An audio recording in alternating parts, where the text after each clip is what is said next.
Pakistani industry के superstar Fahad Mustafi के हिसन में ऐसा क्या बदल गया? क्या वाकई कोई खास इंजेक्शन लगवाया गया या फिर ये सब सिर्फ एक फरेब है?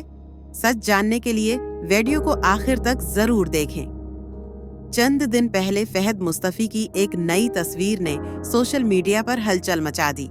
लोग हैरान हैं कि आखिर उनकी जल्द इतनी चमकदार और फेस इतना फ्रेश कैसे हो गया? क्या ये किसी खास ब्यूटी ट्रीटमेंट का कमाल है? डॉक्टर, आम तौर पर ये कौन सा इंजेक्शन है भाई? हमें भी बता दो, फीन दो। फहद भाई पहले भी कमाल के लगते थे, लेकिन अब तो लगता है जवानी वापस आ गई है।